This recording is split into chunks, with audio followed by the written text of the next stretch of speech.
Olá, eu quero te cumprimentar com a doce paz do Senhor Jesus. Que o amor, a graça de Deus estejam invadindo sua casa nesse momento. Reúne os seus queridos aí, vamos então refletir na palavra do Senhor. Vamos aquietar o coração, trazer mentes, corações cativos aos pés do Senhor Jesus Cristo. Nessa oportunidade nós vamos meditar no texto do Evangelho de Mateus, capítulo 6. Vamos nos voltar aqui para a oração que o Senhor nos ensinou, a oração que Ele ensinou aos seus discípulos. Quero te convidar a uma série de sermões aqui a partir desse texto. E nesta oportunidade, então, vamos ler toda a oração aqui que Jesus nos ensinou e vamos fazer uma jornada aí, meditando então em cima desse texto. Mateus 6, de 9 a 15. Evangelho de Mateus, capítulo 6, de 9 a 15. Portanto, vós orareis assim: Pai nosso que estais nos céus, santificado seja o teu nome. Venha o teu reino, faça-se a tua vontade, assim na terra como no céu. O pão nosso de cada dia dá-nos hoje, e perdoa-nos as nossas dívidas, assim como nós temos perdoado aos nossos devedores. E não nos deixes cair em tentação, mas livra-nos do mal, pois teu é o reino, o poder e a glória para sempre. Amém. Porque se perdoardes aos homens as suas ofensas, também vosso Pai Celeste vos perdoará. Se, porém, não perdoardes aos homens as suas ofensas, tampouco vosso Pai vos perdoará as vossas ofensas. Amém. Oportunidade ímpar, queridos, oportunidade tremenda de, então, nos voltarmos para o Senhor de todo o coração, refletirmos na sua palavra, vamos orar, vamos pedir que o Senhor fale conosco. Pai, nessa oportunidade nós nos quedamos aos pés do Senhor e pedimos de todo o nosso coração, fala conosco, dá-nos tua palavra, dá-nos o alimento espiritual, abençoa-nos, ó Deus, nesse momento, nesse tempo e nesse dia em que, ó Deus, nós paramos também para celebrar e agradecer a vida das mães, o Dia das Mães. Que o Senhor abençoe, ó Deus, todas as mães da nossa igreja, as mães que nos ouvem, que nos acompanham, Senhor. Visita cada família, visita, Senhor, nesse mês também que nos lembramos da família, visita a família, restaura famílias, cura famílias, cuida de nós, Senhor, aviva o nosso coração em amor nos nossos lares, em nome de Jesus, amém, amém, amém. Então, meus queridos, nós sabemos que Jesus, dentre outros aspectos, ele gastou tempo, ensinando seus discípulos a orarem. E ele começa então esse texto tão rico aqui no Evangelho de Mateus, registrando justamente, portanto, vós orareis assim: Pai nosso que estás nos céus. Jesus nos ensina a conhecer Deus como Pai, a chamar Deus como Pai, a chamar Deus de Pai e ter vida e intimidade com o Pai. Eu estou aconselhando uma pessoa que foi abandonada por seu pai, completamente abandonado, e teve muito sofrimento com isso, porque ainda conheceu o pai, mas mesmo assim o pai foi totalmente indiferente. Quando esse meu amigo, essa pessoa que eu estou aconselhando, se converteu, ela, no dia em que, depois de um tempo, o pastor estava pregando e falando sobre a paternidade de Deus, ele entrou em crise. O que eu faço? Porque tudo que eu tenho de imagem de pai, conceito de pai, concepção de pai, diz que deu um nó no coração, na mente dele, uma crise terrível, porque ele falou: eu não consigo chamar Deus de Pai. Ele é meu Senhor, é meu Salvador, Ele é meu Rei, eu sirvo a Deus, mas eu não consigo chamá-lo de Pai. Não sei se isso já aconteceu com você, mas de uma forma ou outra nós todos precisamos crescer no conhecimento dessa doutrina, a doutrina da paternidade de Deus, e eu quero meditar nesse momento a partir do seguinte tema: a paternidade de Deus e suas implicações para o viver cristão. A paternidade de Deus e suas implicações para o viver cristão. Pai nosso que estás nos céus. Queridos, muitas vezes a gente tenta mostrar Deus como Pai a partir desse paradigma humano, né?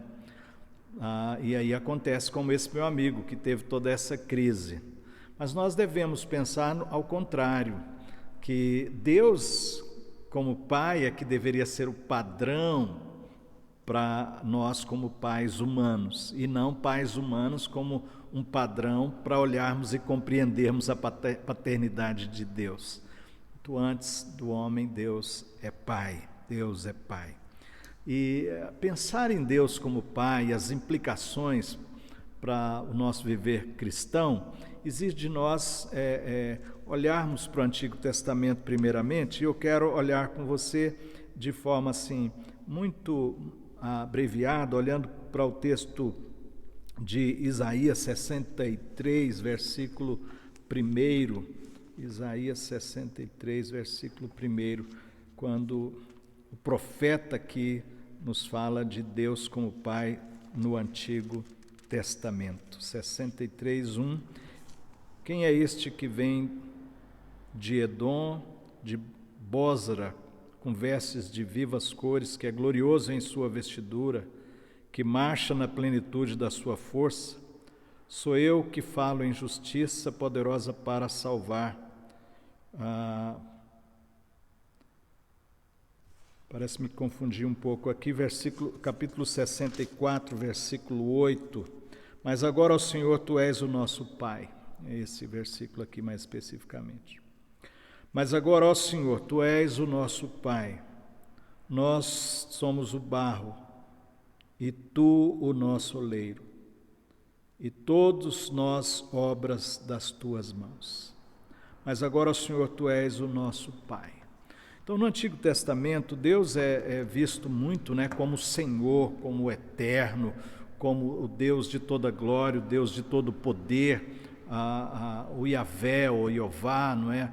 O Adonai, mas também Ele se apresenta como Pai, o Senhor que formou e que estabeleceu a nação de Israel, não é? O Senhor nosso Deus é o nosso Pai. Então, mais uma vez, esse versículo, né, tremendo que nos fala: mas agora, ó Senhor, Tu és o nosso Pai. Nós somos o barro, Tu és o oleiro, e todos nós obras das Tuas mãos. Então, essa é uma característica muito importante a gente olhar para o Antigo Testamento, porque o judeu tinha essa luta, né, com o nome Yahvé, e esse temor tão grande de chamar Deus realmente de Senhor, mas eles deveriam também aprender e conhecer e vivenciar Deus como Pai. Alguém já disse que essa seria uma teologia do Novo Testamento, né? Porque o Antigo Testamento mostraria Deus muito como um Deus irado, um Deus vingador, o Deus Senhor, o Deus das grandes guerras. Mas nós estamos observando nesse texto e outros tantos que o termo para pai no Antigo Testamento no hebraico é Av. Então, pai, e aí aparece sim Deus como pai no Antigo Testamento, como nós vimos, e essa teologia então não nasce no Novo Testamento. Deus é pai do seu povo também no Antigo Testamento. Mas é claro que, como a revelação foi progressiva, essa doutrina vai ficar mais ampla, mais compreensível no Novo Testamento, que quando nós olhamos então o termo principal que é usado para se referir a Deus como Pai no Novo Testamento, da língua grega, vindo do aramaico, não é? É Abba. Nós já falamos aqui, não é? Que o Abba vem quando a criança nascia, ela era ensinada muito, muito cedo a chamar o seu pai de Abba, que é uma criança pequena chamando carinhosamente ao seu pai. Como já dissemos, tem essa ideia do papai, né? A ideia da intimidade. O Novo Testamento vai nos trazer essa palavra. Nós encontramos essa palavra em Marcos 14:36. Quero te convidar à leitura, Marcos 14:36. Nos diz assim a palavra do Senhor, e dizia, o próprio Jesus no Getsêmani orando, ali na sua angústia, ele chamava Deus de Abba, né? E dizia: Abba, Pai, tudo te é possível, passa de mim este cálice, contudo, não seja o que eu quero, e sim o que tu queres. Então, a gente vê a intimidade profunda de Jesus com o Pai. Abba, Abba, Pai, né? Jesus chamando o Pai de Pai. Isso nós vamos ver, né, na teologia do Novo Testamento, né? Deus Pai é o Pai do nosso Senhor Jesus Cristo, né? O Pai eterno do nosso Senhor Jesus Cristo. Em Gálatas 6:4 nós também vamos encontrar, antes porém, Romanos 8:15. Romanos 8:15 nos diz, já falamos esse texto algumas vezes, esse texto precisamos gravar, você precisa gravar, precisa guardar, precisa decorar, não é? Porque não recebestes o espírito de escravidão, para viverdes outra vez atemorizados, mas recebestes o espírito de adoção, baseados no qual clamamos, Papai. Nós não temos mais, queridos, não recebemos o espírito de escravidão, nós recebemos o espírito de adoção. Fomos adotados em Cristo Jesus e podemos chamar Deus de Papai. Somos filhos amados de Abba, como tantas vezes temos repetido, esta identidade que nós temos por causa desse privilégio da doutrina da paternidade de Deus. Deus é Abba, Deus é Papai, é o nosso Pai. E isso nós estamos vendo a riqueza aí no Novo Testamento. Gálatas 4:6, dando sequência aqui a essa análise bíblico-teológica. Gálatas 4:6. E porque vós sois filhos, enviou Deus aos nossos corações o Espírito de seu Filho, que clama, Abba, Pai. Então, o próprio Espírito Santo, enviado por Jesus no nosso interior, nos leva a clamar, Abba, Pai. Isso aqui é profundamente rico. Às vezes a gente está sofrendo, o coração está frio, mas lá no íntimo o Espírito Santo nos lembra do Pai e nos faz clamar, Abba, Pai. Então, como já disse, está ligado a essa linguagem infantil de uma criança que busca essa segurança da presença do Pai. Então, Jesus em suas orações empregou Abba, Pai, como vimos aqui. A igreja primitiva adotou esse termo, como nós vimos em Romanos, aos Gálatas, e essa teologia cresce, a igreja se apega a ela, não é? Então, Abba vai aparecer nas orações da igreja a partir desses escritos, todo o Novo Testamento, todo o período ali do nascimento da igreja. Já afirmamos, Deus é apresentado como Pai de Jesus, nós encontramos isso na carta de Paulo aos Efésios, capítulo 1, versículo 3. Bendito Deus e Pai do nosso Senhor Jesus Cristo. Bendito o Deus e Pai de nosso Senhor Jesus Cristo, que nos tem abençoado com toda sorte de bênção espiritual nas regiões celestiais em Cristo Jesus. Bendito seja o nosso Deus e Pai. Ele é o Pai do Senhor Jesus Cristo. Ele é o Pai também de toda a criação, né? Nesse sentido, aqui em Efésios 3:14, né? Por esta causa me ponho de joelhos diante do Pai, de quem toma o nome toda a família, tanto no céu como sobre a terra, para que, segundo a riqueza da sua glória, vos conceda que sejais fortalecidos com todo o poder, mediante o Espírito no homem interior. De quem toma o nome toda a família, tanto no céu como sobre a terra. E Deus é Pai de uma forma muito especial daqueles a quem Ele adota como filhos em Jesus. Porque Efésios capítulo 1, capítulo 2 vai nos mostrar justamente essa teologia da eleição, quando Paulo justamente está dizendo aqui, bendito Deus e Pai, assim como nos escolheu nele antes da fundação do mundo e nos predestinou para sermos dele. Então essa doutrina tão rica que nós acreditamos, abraçamos, que Deus é Pai de uma forma especial daqueles a quem Ele adota como filhos. E capítulo 2 da carta toda vai mostrar que é pela graça que somos salvos, mediante a fé em Cristo Jesus, e essa fé que Ele nos trouxe, essa salvação, essa eleição, esse amor, como também vimos no texto de Paulo aos Romanos 8, adotados em Cristo Jesus. Então, a nossa adoção em Cristo, fomos recebidos em Cristo. Na epístola de João, no Evangelho de João, nós vamos encontrar João dizendo que Jesus veio para o que era seu e os seus não o receberam. Em João capítulo 1, versículo 12, versículo 13, vamos dizer que, mas a todos quantos o receberam, deu-lhes o poder de serem feitos filhos de Deus.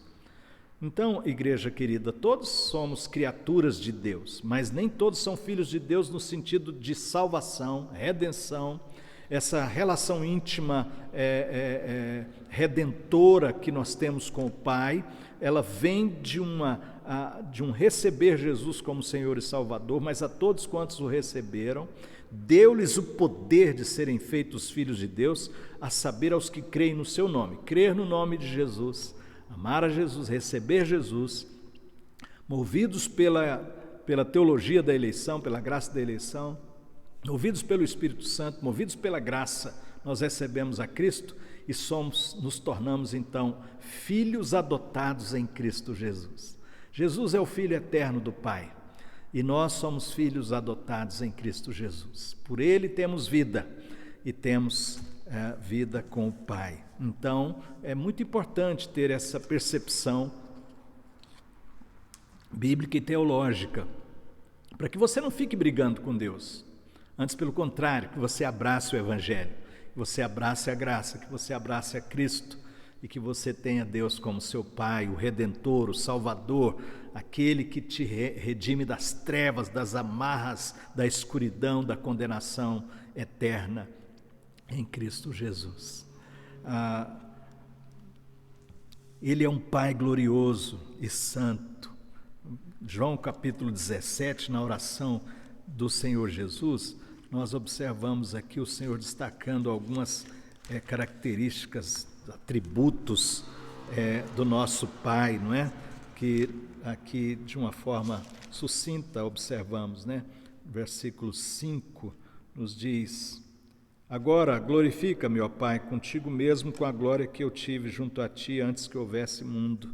Então, com a glória que eu tive junto a ti. Então, com o Pai e o Filho são gloriosos, o Pai é glorioso e Jesus tinha essa glória com o Pai, então nosso Pai é glorioso.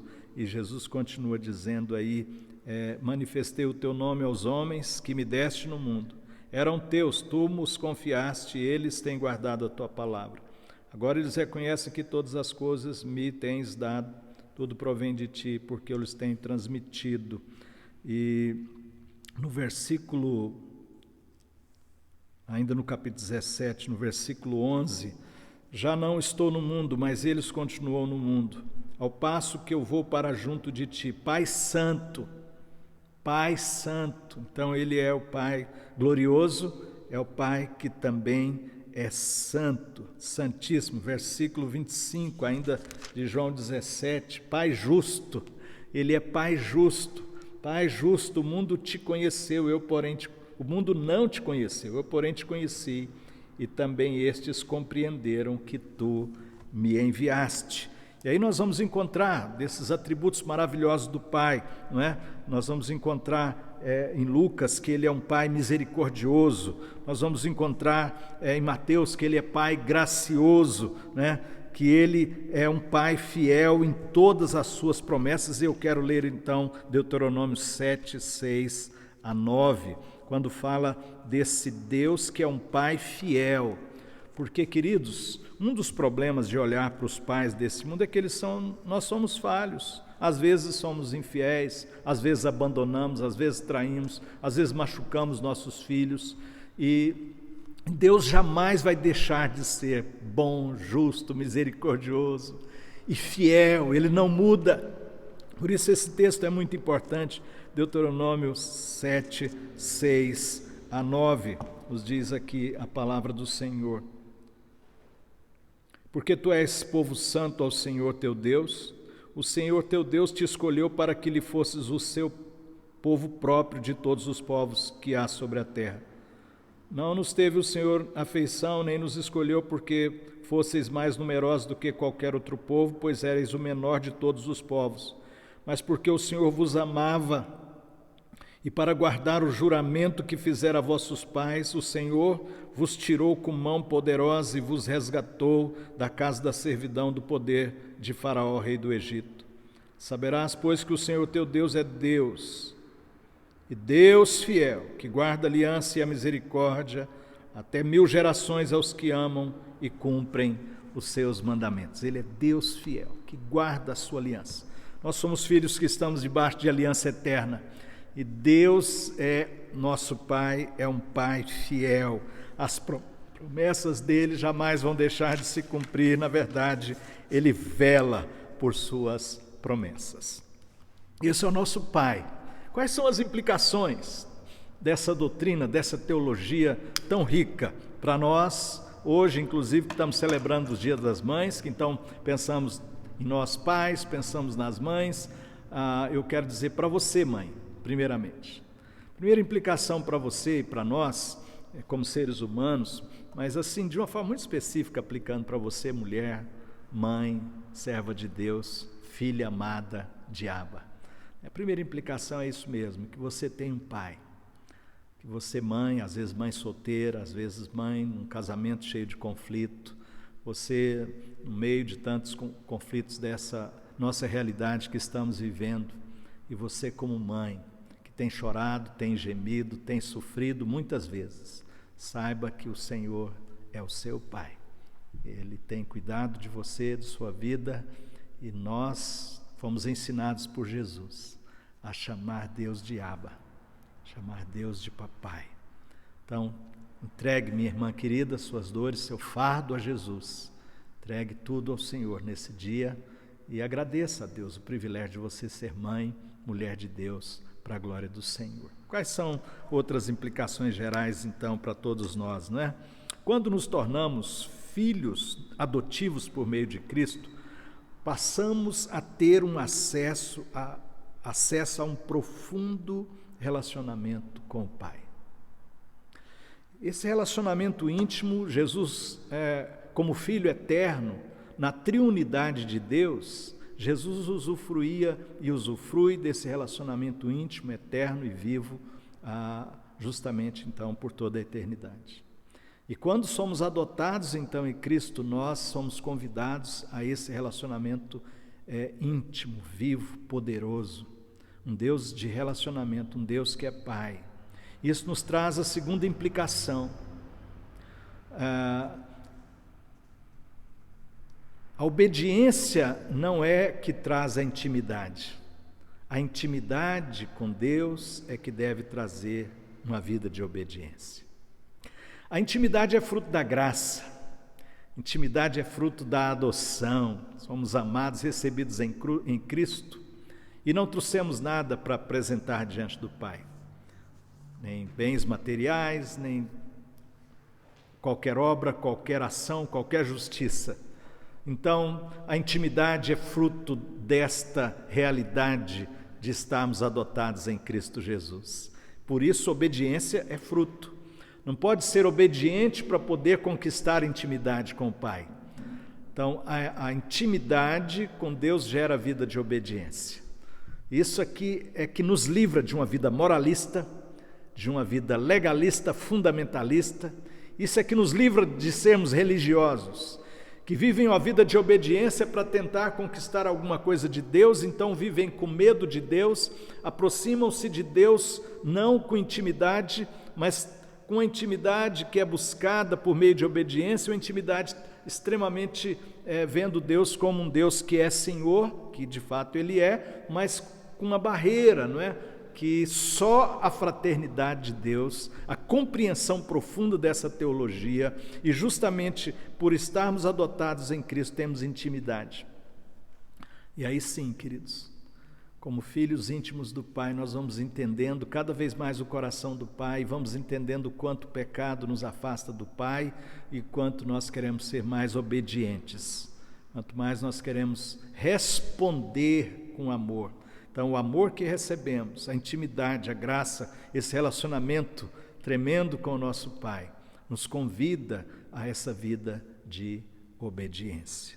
A outra implicação, não é?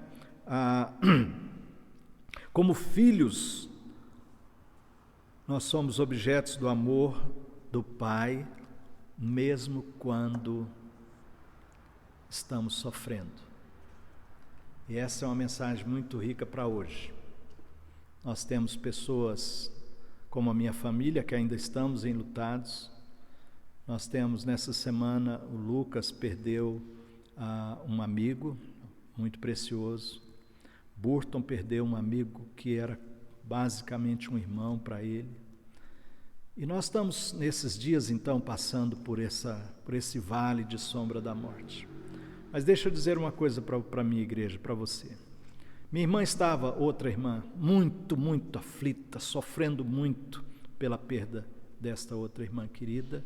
E eu também, o coração partido, estava chorando com a minha irmã. E essa minha irmã também alcançada pelo Evangelho, serva de Deus.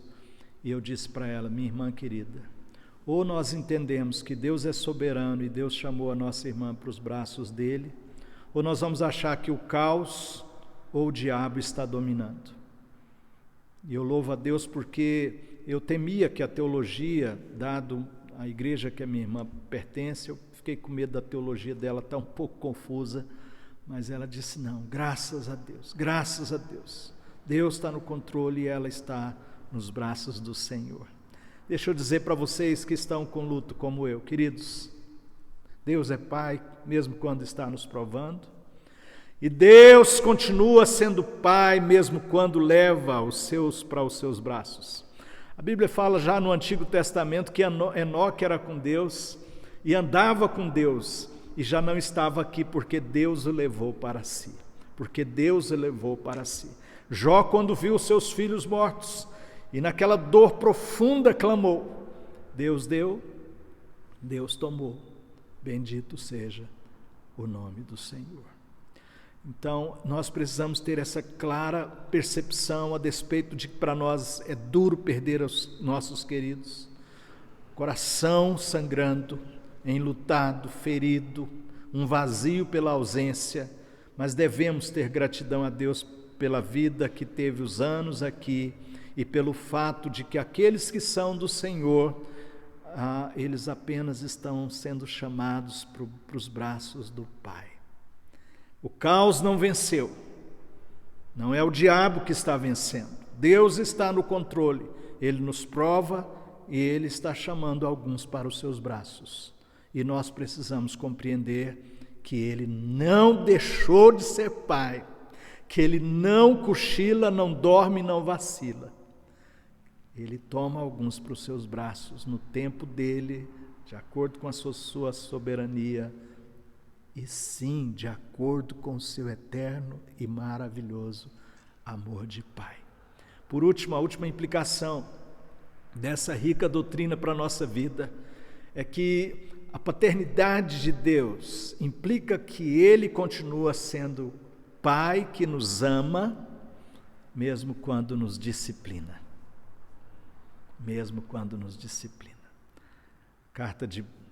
Carta aos Hebreus, capítulo 12, vai nos dizer que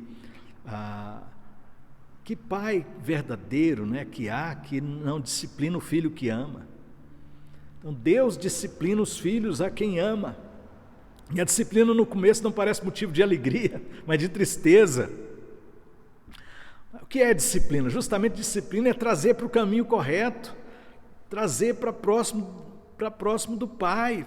Nós somos rebeldes, vamos aprontando por aí, e aqui e ali Deus tem que trazer alguns, e aqui e ali Ele traz pela dor. Aqui e ali Ele traz com essa disciplina, trazendo para o caminho correto, e trazer para o caminho correto dói para alguns de nós, dependendo da circunstância, como o filho pródigo vem, não é, com toda aquela bagagem de um sofrimento que teve que passar longe do Pai, mas volta para o Pai.